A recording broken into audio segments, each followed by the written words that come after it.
I wanted to put this up. It's the front page of a bunch that was released, the Daily Mail, 130, 2003. And I've been telling about my father, Edward VIII, about my kidnapping and him being married to Claudia Ruth O'Keefe from Madison, Wisconsin, sister to artist Georgia O'Keefe. He was never married or even had anything to do with Wallace Simpson, the American spy. She married a double and became the illegal Duke and Duchess of Windsor. They took my father out with character assassination. He was married to my mom when she was queen when he was forced to abdicate December of 36. And history tells you to marry Wallace Simpson. Well, he's married to my mom. He had an addendum that if he had an heir, the heir would inherit. I was born in 39. My own uncle, George VI, illegal monarch. He works for the Americans in the Illuminati. Helped kidnap me, and the Kennedys. JFK was flying in. He helped kidnap me. And the Illuminati, the Rockefellers, Rothschilds, Bilderbergers, Roosevelt, Churchill helped burn the files about my birth and my father being married to my mom.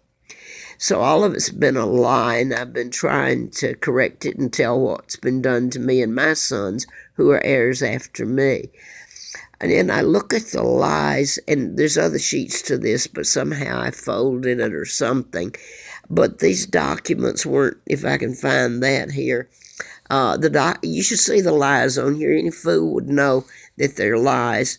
Documents until recently ordered remain closed for 100 years after the abdication contain revelations that will lead to the rewriting of the accepted history of the scandal. Anyway, I'm pretty sick right at the moment. I've been telling about I have an autoimmune disorder and I'm allergic to chemicals, toxic, and I've been run using chemicals from place to place over the last years. And I'm sure now that I know the illness I had, that it was done years ago when I married my husband. He was supposed to marry me, I know that now. And a lot happened then I haven't put up here. It's horrifying. I hope it's shown to me and my sons when they were born. But I've been deliberately moved from place to place. Here in Roanoke, I've tried to leave and had to come back.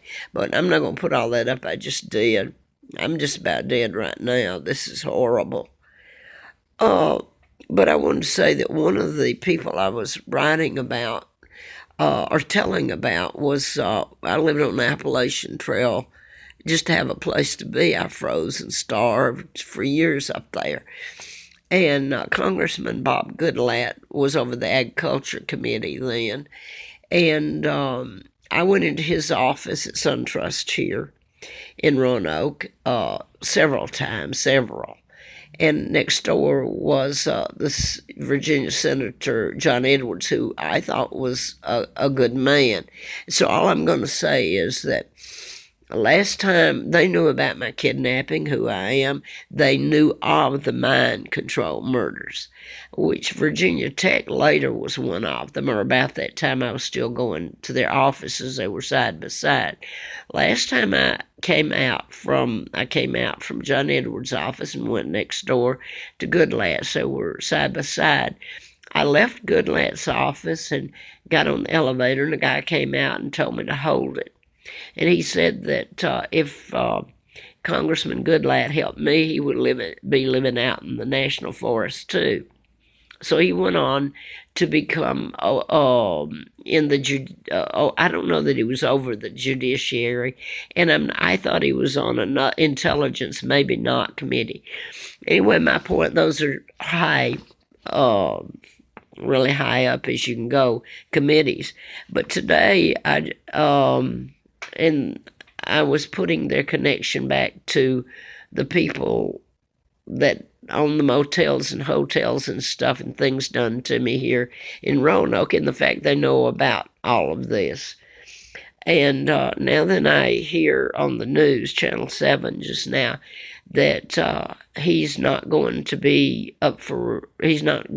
run again in 2018, supposedly to spend time with his family. I hope this is the end of this hell, and this world knows what's been done to me and my family and country. If it weren't for the British intelligence, and I'm sure of that, I wouldn't be alive.